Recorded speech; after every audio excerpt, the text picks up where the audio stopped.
والصلاة والسلام على أشرف الأنبياء والمرسلين وعلى آله الطيبين وأصحابه الطاهرين أما بعد فأعوذ بالله من الشيطان الرجيم بسم الله الرحمن الرحيم مثل الذين ينفقون أموالهم في سبيل الله كمثل حبة أنبتت 7 سنابل في كل سنبلة 100 حبة والله يضاعف لمن يشاء والله واسع عليم آمنت بالله صدق الله العظيم اللهم رب اشرح لي صدري ويسر لي أمري واحلل عقدة من لساني يفقهوا قولي رسول کریم رؤوف الرحیم علیہ افضل الصلاۃ والتسلیم ارشاد فرماتے ہیں قیامت کے دن محشر کے میدان میں جب اللہ رب العالمین کے عرش کے سوا کوئی سایہ نہ ہوگا اس دن 3 افراد ایسے ہوں گے جنہیں اللہ تعالیٰ اپنے عرش کا سایہ عطا فرمائے گا. پہلا وہ شخص ہے جو میری کسی امتی کی پریشانی کو دور کر دے گا. دوسرا وہ شخص ہے جو میری سنتوں کو زندہ کرنے والا ہے. اور تیسرا وہ شخص ہے جو مجھ پر کثرت کے ساتھ درود پاک پڑھنے والا ہوگا. سبحان اللہ. آج یہ نہایت محبت کے ساتھ دل لگا کر رحمت کونین صلی اللہ علیہ وسلم کی بارگاہ میں درود و سلام کا نذرانہ پیش کریں. اللهم صل على سيدنا وشفيعنا وقريبنا ونبينا ومولانا محمد وعلى آله وبارك وسلم.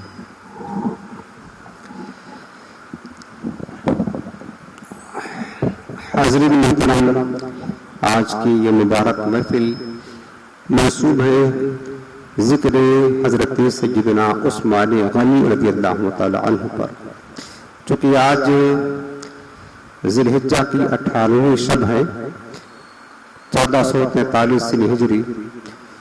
آج کی تاریخ خلیفہ ثالث داماد رسول جامع القرآن ذو النورین سیدنا عثمان غنی رضی اللہ تعالی عنہ کی شہادت کی تاریخ ہے.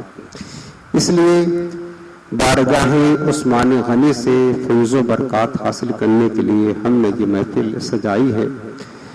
انشاءاللہ ضرور ہمیں سیدنا عثمان غنی رضی اللہ عنہ کی بارگاہ سے فیض حاصل ہوگا. اللہ تعالی ہمارے اس محفل کو قبول فرمائے. آپ کا آنا بیٹھنا سننا سب اللہ اپنی بارگاہ میں قبول فرمائے اور سیدنا عثمان غنی رضی اللہ عنہ کی چشمان کرم کی خیرات ہم سب کو نصیب فرمائے. آج کی محفل میں خاص کر ہم بات کریں گے حضرت عثمان غنی رضی اللہ تعالی عنہ کے انفاق فی سبیل اللہ کا تذکرہ. انفاق فی سبیل اللہ کسے کہتے ہیں؟ کہ راہ خدا میں اپنا مال خرچ کرنا، یہ انفاق فی سبیل اللہ کہلاتا ہے. آپ نے سنا ہوگا اور بار بار یہ سنتے ہیں کہ حضرت عثمان غنی رضی اللہ عنہ کے ساتھ ایک لفظ آتا ہے غنی کا. ٹھیک ہے نا؟ عثمان غنی. جب بھی آپ نام لیتے ہیں تنہا حضرت عثمان نہیں کہتے ہیں.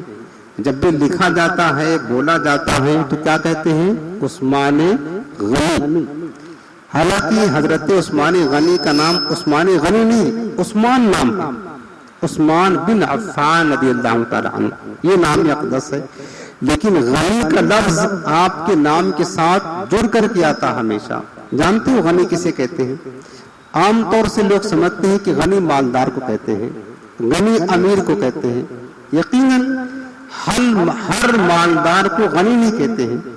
غنی اس مالدار کو کہتے ہیں جس کے پاس کثرت کے ساتھ دولت ہو، بہت مال ہو، اور صرف مال نہ ہو بلکہ اپنا مال کثرت کے ساتھ راہ خدا میں غریبوں کی مدد کے لیے، محتاجوں کی ضرورت کے لیے اور بے سہارا لوگوں کو سہارا دینے کے لیے، دین کی مدد کے لیے کثرت کے ساتھ خرچ کیا جاتا ہو. اس کو غنی کہتے ہیں. جو اپنا مال راہ خدا میں مسلمانوں کی ترقی کے لیے، مسلمانوں کی مدد کے لیے زیادہ سے زیادہ خوب خرچ کرتا ہو، اس کو غنی کہتے ہیں. ہر مالدار کو غنی نہیں کہیں گے جو اپنے مال پر سانپ بن کر کے بیٹھا ہو اور اپنا مال کی زکوٰۃ بھی صحیح طریقے سے نہ ادا کرتا ہو، خوب جمع کر کے بیٹھا ہو، صرف دنیا ہی بنا رہا ہے، کوٹھیاں بنا رہا ہے، گاڑیاں لے رہا ہے، بنگلے بنا رہا ہے، دکان بنا رہا ہے، بیلنس کر رہا ہے، عیاشی کر رہا ہے. وہ مالدار تو ہے، امیر تو ہے، وہ غنی نہیں ہوگا. غنی کسے کہتے ہیں؟ جو کثرت کے ساتھ مال رکھتا ہو اور ساتھ ساتھ اپنا مال راہ خدا میں خیراج کرتا ہو اور ساتھ ساتھ مزید کی کوئی طمع لالچ بھی نہ رکھتا ہو، زیادہ کی لالچ نہ کرتا ہو، اس کو غنی کہتے ہیں. اور یہ خاصیت حضرت سیدنا عثمان غنی کے اندر موجود تھی. ورنہ دنیا دار جو ہوتے ہیں نا، دنیا دار مالداروں کی مثال حضرت سیدنا مولائے روم رحمت اللہ تعالی نے فرمایا ہے کہ جو دنیا دار مالدار ہوتے ہیں نا، جن کے اندر دنیا کی ہرس ہوتی ہے، امیر کبیر لوگ ہوتے ہیں، ان کی مثال یہ بتایا مولائے روم نے کہ شہد کا ایک قطرہ کہیں گر جائے، اب چونٹی جو ہے نا ڈھونڈتی ڈھونڈتی اس کو نہ جانے مٹھاس کی بو کہاں سے آ جاتی ہے، وہ پہنچ جاتی ہے جہاں میٹھا گرا ہوتا وہ پہنچ جاتی ہے. ایک چونٹی آئی اور کنارے سے شہد کا قطرہ چوسنا شروع کیا. اب اس کو مزہ آیا، تو جب چوسا تو مزہ آیا تو ادھر سے بھی چوسا، ادھر سے بھی چوسا، پھر پلٹ کے گئی، پھر واپس آئی، پھر چوسا. اب جب خوب چوس لیا، اس کو مزہ آ رہا نا، اب اس نے سوچا کہ جب کنارے اتنا مزہ ہے تو اس کے بیچ میں کتنا مزہ ہوگا، چلے اب اس کے بیچ میں کچھ مزہ لیتے ہیں. وہ چونٹی شہد کے قطرے پر چڑھ گئی، اور آپ کو پتا ہے شہد میں چپچپاہٹ ہوتی ہے. جب وہ چونٹی شہد کے قطرے کے اوپر چڑھی، بیچ میں پہنچی نا، اس کے پیر اسی میں پھنس گئے، اس کی منڈی بھی اسی کے اندر دھس گئی، تھوڑی دیر فڑفڑائی، اس کے بعد وہ مر گئی. مولا روم فرماتے ہیں کہ دنیا داروں کا حال یہی ہوتا ہے. وہ کہتے ہیں تھوڑا ادھر سے بھی مال مل جائے، تھوڑا ادھر سے بھی مل جائے، تھوڑا ادھر بھی لے لے، تھوڑا ادھر بھی لے لے، یہ کاروبار بھی کر لے، وہ کاروبار بھی کر لے، یہ مال جمع کر لے، وہ بنا لے، یہ بنا لے. دنوں رات ایک ہی فکر میں رہتا ہے مالدار، حتیٰ کہ دنوں رات دنیا میں ڈوبتا جاتا ہے، اپنی آخرت کی فکر ہی نہیں رہتی ہے، یاد خدا سے غفلت برتتا ہے. دنوں رات دنیا میں ڈوبتا اور جمع کر لوں حتیٰ کہ اس کی موت آ جاتی ہے اور دنیا میں ڈوب کر کے مر جاتا ہے. کیا ہوتا ہے پھر؟ ہوتا یہ ہے کہ نہ خدا ہی ملا، نہ مثال صنم، نہ ادھر کے رہے نہ ادھر کے رہے. دولت دنیا کے پیچھے تو نہ جا، آخرت میں مال کا ہے کام کیا. لندن و پیرس کے سپنے چھوڑ دے، بس مدینے ہی سے رشتہ جوڑ لے. یاد رکھ ہر آن آخر موت ہے، کر لے جو کرنی ہے آخر موت ہے. اگر مال کے حقوق کو ادا نہ کیا تو کیا ہوگا؟ جمع کرتے رہیں، دین سے غفلت کر کے، آخرت سے غافل ہو کر کے، اللہ کے ذکر سے غافل ہو کر کے کرتے رہیں، موت تو آ جائے گی. پھر کیا ہوگا؟ موت آئے گی تو سب کچھ دھرا رہ جائے گا، اور اس کے بعد ہم جا کر کے قبر میں حساب و کتاب میں پھنسے ہوں گے. اس لیے اگر آپ مالدار بننے کی دعا کریں نا، یہ نہیں کہ اللہ مجھے مالدار بنا دے، کہیں اللہ مجھے غنی بنا دے. اور کون سی غنی؟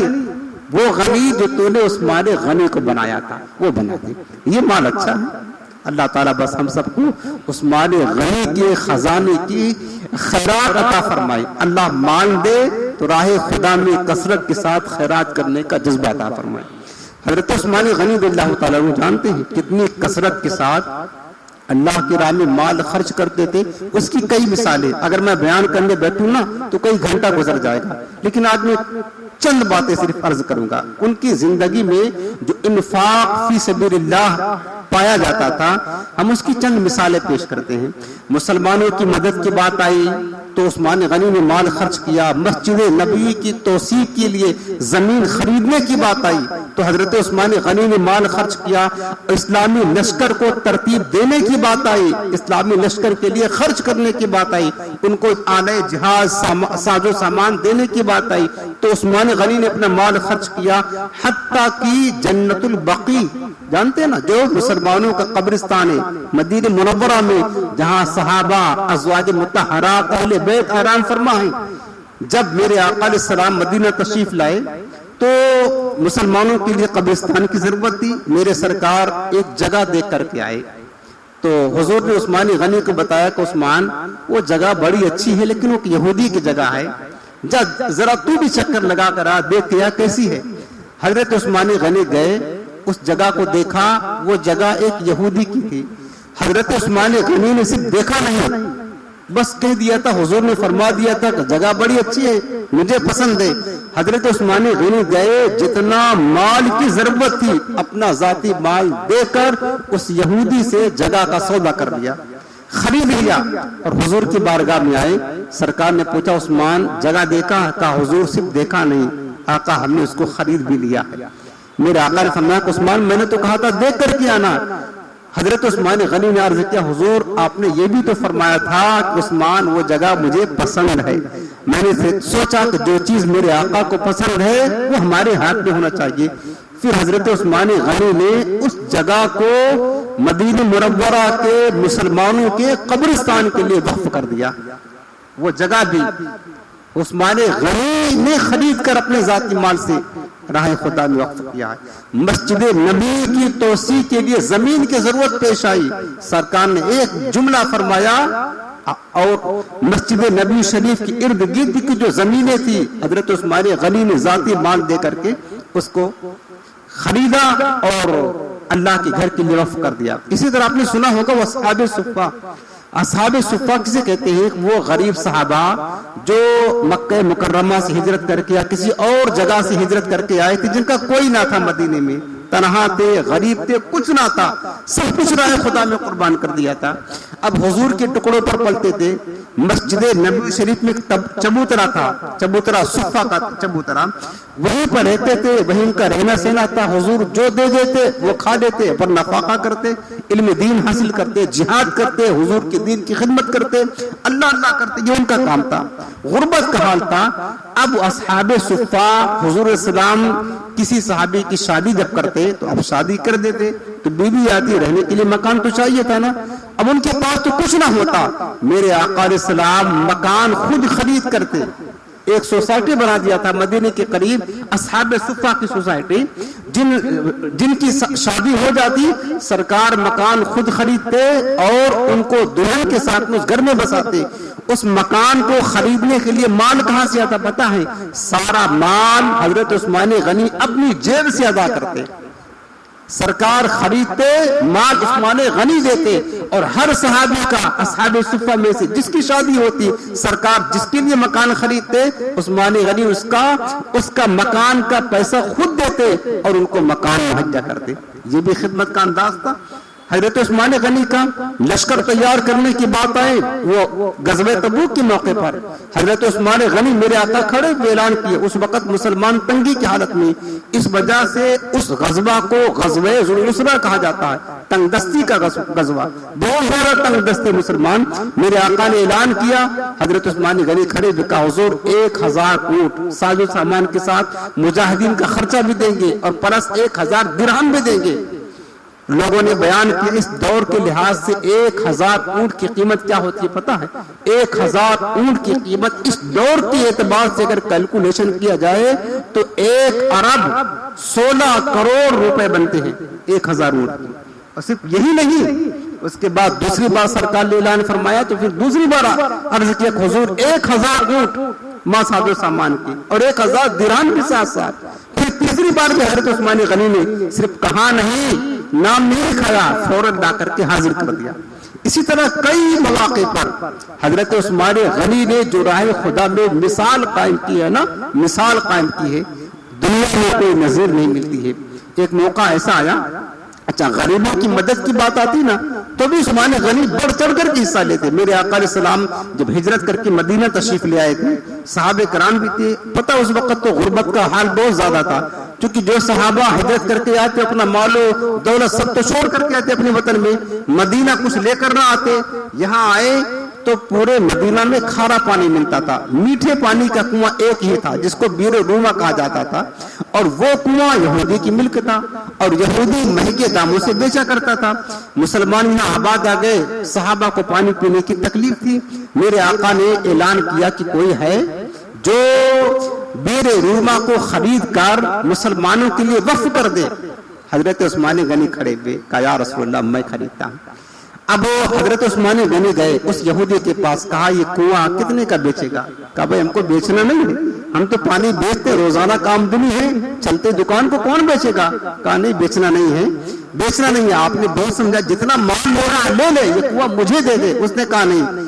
حضرت عثمان غنی نے اس کے ساتھ ڈیلنگ کی، کہا اچھا ایسا کر، تو پورا نہیں بیچتا ہے، بیچنا تجھے نا، ایسا کر اپنے پارٹنرشپ کر لیتے ہیں، آدھا پیسہ ہم سے لے لے، آدھا تیرا ہوگا آدھا میرا ہوگا. ایک دن تو چلائے گا ایک دن ہم چلائیں گے، ایک دن تو بیچے گا ایک دن ہم بیچیں گے، ایک دن تجھے نفع ایک دن ہمیں نفع. اس پر وہ تیار ہو گیا.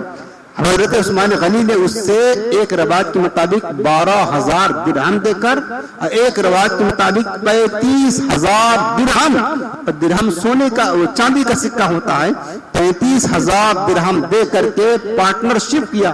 پورا نہیں خریدا، پارٹنرشپ کیا اور یہ طے کیا ایک دن تو پانی بیچے گا ایک دن ہم پانی بیچیں گے، ایک دن تیرا ایک دن میرا. یہودی تیار ہو گیا.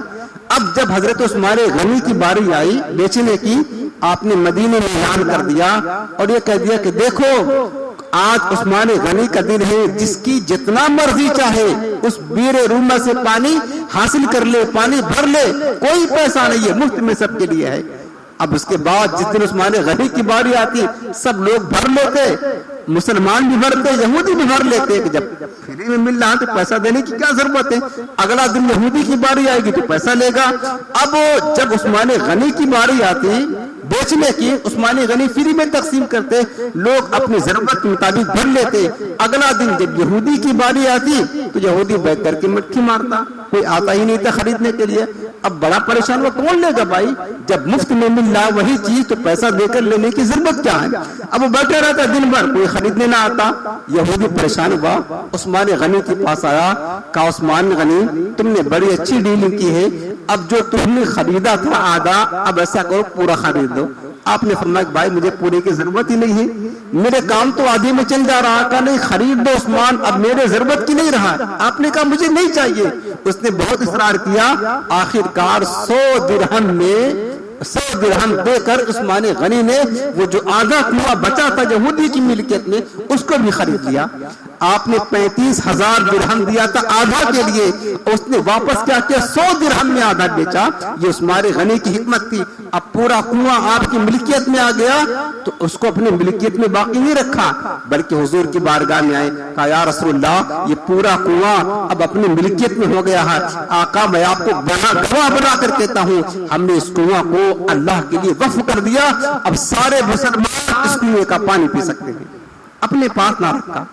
یہ عالم تھا انفاق فی سبیل اللہ کا. حضرت عثمان غنی رضی اللہ، میں نے بتایا نا غنی اس کو کہتے ہیں، اللہ مال دے تو پھر دل کھول کر خیرات کرے، مال پر سانپ بیٹھ کر کے بیٹھا نہ رہے، جم نہ جائے کہ زکات بھی نہ ادا کرے، مالی حقوق بھی نہ ادا کرے، مسلمانوں کو ضرورت ہے اس پر بھی خرچ نہ کرے.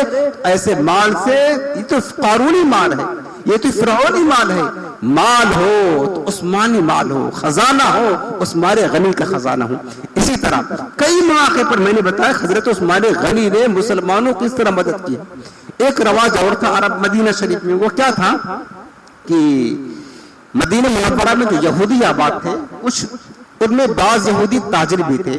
وہ کیا کرتے تھے کہ مدینہ پاک میں ملک شام سے، یمن سے، جو باہر دیگر ملکوں سے اناج غلہ وغیرہ ضرورت کے کھانے کے اشیاء آتی تھی نا مدینہ کی مارکیٹ میں، تو یہودی کیا کرتے تھے یہ زیادہ پیسہ کمانے کے لیے یہ پہلے سے جا کر کے جو تاجر آتے تھے بیچنے کے لیے سارا غلہ سارا اناج سستے داموں خرید دیتے تھے اور اس کے بعد اس کو اپنے پاس ذخیرہ اندوزی کر لیتے تھے، رکھ لیتے تھے. اب کیا ہوتا کہ جب مدینہ منورہ کی مارکیٹ میں اناج غلہ وغیرہ کھانے پینے کا سامان ختم ہو جاتا اور لوگوں کو بہت زیادہ ضرورت پیش آتی، پھر یہ اس وقت اپنا غلہ نکالتے تھے. اب پھر کیا کرتے تھے؟ 1 کا 10 کا 100 لیا کرتے تھے، یعنی بہت مہنگے دام، بہت زیادہ مہنگی قیمت پر یہ لیا کرتے تھے، بیچا کرتے تھے.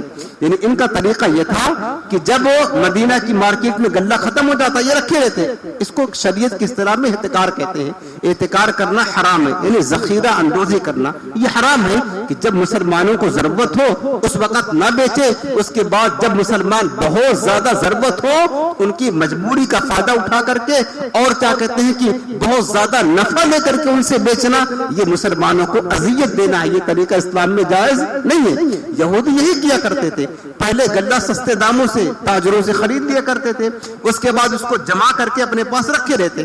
جب مدینہ کی مارکیٹ میں اناج غلہ ختم ہو جاتا اور لوگوں کو بہت زیادہ ضرورت ہوتی، اب لوگ مجبوراً لیں گے ہی، کھانا ہے تو کیا کریں گے، تو یہ اس وقت نکالتے اور کئی گنا زیادہ پیسہ بڑھا کر قیمت بڑھا کر کے یہ بیچا کرتے تھے.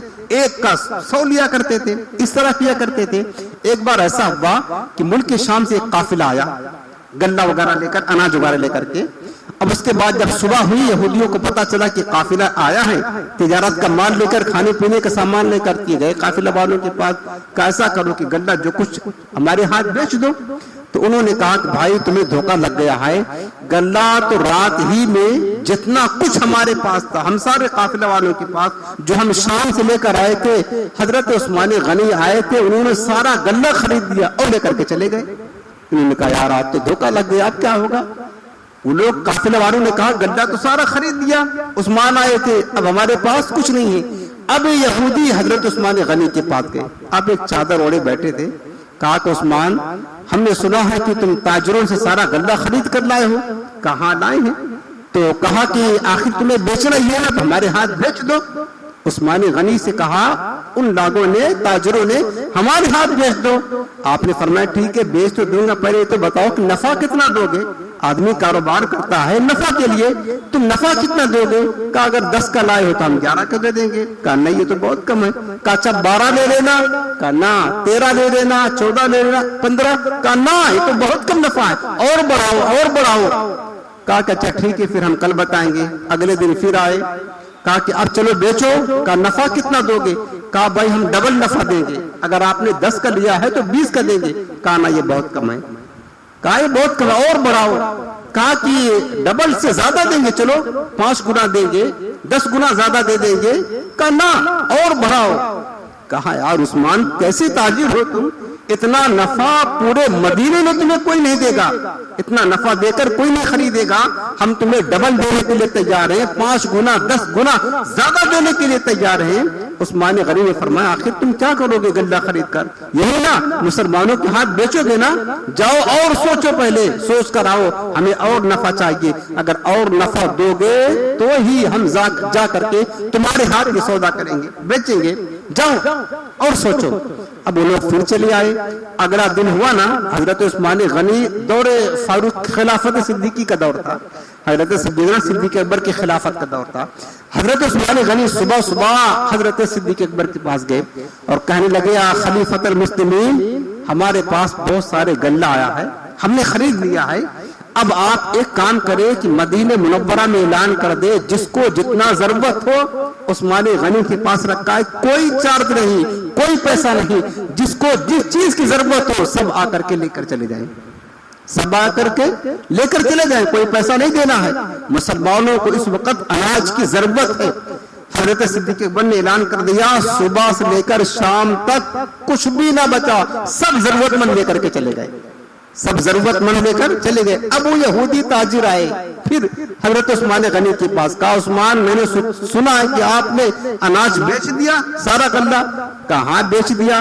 تو انہوں نے کہا ہم تمہیں اتنا نفع دے رہے تھے، 10 گنا بڑھا کر بتاؤ کتنا نفع میں بیچا ہے، کتنا نفع میں، اتنا نفع تمہیں کون دے گا؟ آپ نے فرمایا ظالمو تم نے ہمیں کیا سمجھا ہے، تم تو ہمیں 10 گنا 5 گنا نفع زیادہ کر کے دے رہے، تو ہم نے اس کے ہاتھ بیچا ہے جس نے ہمیں 70 گنا زیادہ نفع میں دیا ہے. 70 گنا زیادہ نفع دیا ہے، ہم نے اس کے ہاتھ بیچا۔ کہا کون دے سکتا ہے اس مال کا 70 گنا؟ فرمانے لگے ہاں ہم نے اپنے رب کے ہاتھ میں یہ سودا کر دیا ہے، ہم نے اپنے رب کے ہاتھ یہ سودا کر دیا، چونکہ میرے رب کا یہ فرمان ہے جو میری راہ میں 1 خرچ کرے گا ہم اس کو اس کے بدلے میں 70 گنا دیں گے، اور 700 گنا تک اللہ نے اعلان فرمایا ہے۔ یقین دیکھیں اللہ رب العالمین کی ذات اقدس پر، یقین کامل ہونا چاہیے کہ یقین تھا۔ کہا کہ ہم نے جو سودا کیا ہے اپنے رب سے کیا ہے، میرے مولا کا فرمان ہے اور حق فرمان ہے، جو اس کی راہ میں 1 خرچ کرے گا اللہ تعالیٰ اسے 70 گنا سے لے کر 700 گنا زیادہ عطا فرمائے گا۔ ہم نے اس کی بارگاہ میں سودا کر دیا اور اس سے بیچ دیا، ہم نے اس سے لے لیا۔ تو یہ حضرت عثمان غنی کا انداز تھا کیا کرنے کا؟ مسلمانوں کی مدد کرنے کا، اللہ کی راہ میں انفاق کرنے کا، خرچ کرنے کا۔ یقیناً یہ دولت عثمانی کا صدقہ یار، ہر موڑ پر عثمان غنی راہ خدا میں خرچ کرتے تھے، پھر بھی آپ کا مال کم نہ ہوتا۔ اس دور کا اعتبار کیا جائے نا، اس دور کا وہ غلہ جانتے ہو 70,000 درہم کا خریدا تھا آپ نے، جو مفت میں خیرات کر دیا۔ یعنی عقل حیران ہوتی ہے، اتنا زیادہ خرچ کرنے کے باوجود بھی پھر بھی آپ مالدار رہا کرتے تھے۔ کبھی آپ کا مال کم نہ ہوتا تھا، کبھی آپ کا مال گھٹتا نہ تھا، کبھی آپ غریب نہ ہوتے تھے، تنگ دست نہ ہوتے تھے۔ کیا وجہ تھی؟ وجہ یہ تھی کہ اللہ کا وعدہ ما انفقتم من خیر فهو يخلفه۔ اللہ نے فرمایا کہ لوگوں جو تم اللہ کی راہ میں خرچ کرو گے اللہ اس کے بدلے میں اس کے پیچھے تمہیں ضرور عطا فرمائے گا۔ اور تمہارا یقین اگر کامل ہے اللہ 1 خرچ کرو گے، 1 کے بدلے میں 10 70 بلکہ 700 گنا، بلکہ تمہارے پاس جتنا اخلاص ہوگا، اگر جتنا زیادہ اخلاص ہوگا اللہ رب العالمین بے حساب عطا فرمائے گا، بے حساب عطا فرمائے گا۔ اس کی رحمت کے خزانے میں کوئی کمی نہیں ہے، بس ہمارے اندر اخلاص کی ضرورت۔ اخلاص، جو کام کرے اللہ کی رضا کے لیے کرے، بس کسی کا دکھاوا نہ ہو، کوئی نام و نمود نہ ہو، پرچی چھپے اور فوٹو آئے فیس بک واٹس ایپ پر جائے لوگ کہیں نہ، یہ سب تباہی ہے، تباہی ریاکاری ہے، تباہ کاری ہے، یہ صدقات کو برباد کرنے والے، جہنم میں جانے والے اعمال ہیں۔ جو کرے تم جانو تمہارا مولا جانے، تیسرا کوئی جانے ہی نہ، سمجھ رہے نا؟ تو یہ اس طرح کریں گے آپ کے مال میں ہمیشہ برکتیں ہی برکتیں رہیں گی، کبھی بھی آپ کا مال کم ہو نہیں ہوگا۔ اس کے بعد وقت ختم ہو گیا، ایک آخری بات بتا کر کے بیان پورا کرتا ہوں، فاتحہ پڑھیں گے۔ آخری بات، حضرت عثمان غنی کے ایک انداز اور تھا اللہ کی راہ میں خرچ کرنے کا، ڈولا کرتے تھے، کوئی اور انداز ملے خرچ کرنے کا۔ ایک مرتبہ حضرت عثمان غنی نے حضور کی دعوت کی، یا رسول اللہ ہمارے گھر دعوت ہے، صحابہ کے ساتھ تشریف لائیں۔ میرے آقا علیہ السلام نے قبول فرما دیا۔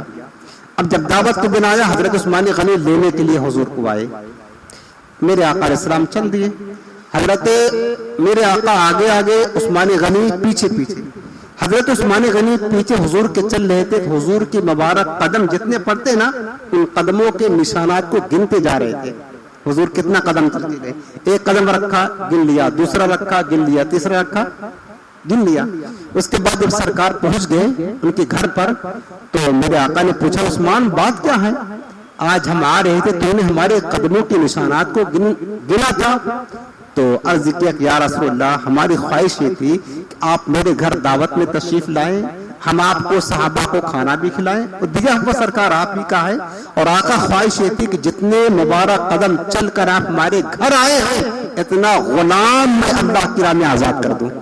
غلاموں کو آزاد کرنا بڑی بات نہیں، کوئی معمولی بات نہیں، اتنا غلام اللہ کی راہ میں ہم آزاد کر دیں۔ اور پھر عثمان غنی نے وہی کیا جتنا قدم سرکار ان کے گھر چل کر گئے تھے، عثمان غنی نے اتنا غلام اللہ کی راہ میں کیا کہتے ہیں آزاد کیا اللہ کے لیے۔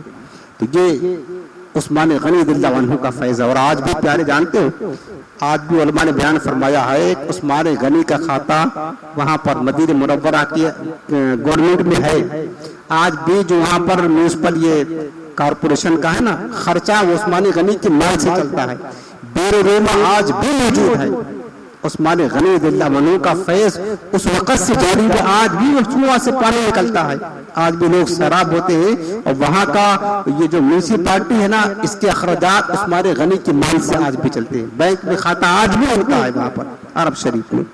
یہ فیضان تھا عثمان غنی کا. اللہ تعالیٰ ہم سب پر فضل فرمائے اور عثمان غنی کے مال کی خیرات سے اللہ ہمیں حصہ عطا فرمائے, اور اللہ مال دے عثمان غنی جیسی سخاوت والا دل دے, اور عثمان غنی کی خیرات کا فیض اللہ تعالیٰ ہم سب کو عطا فرمائے. آمین.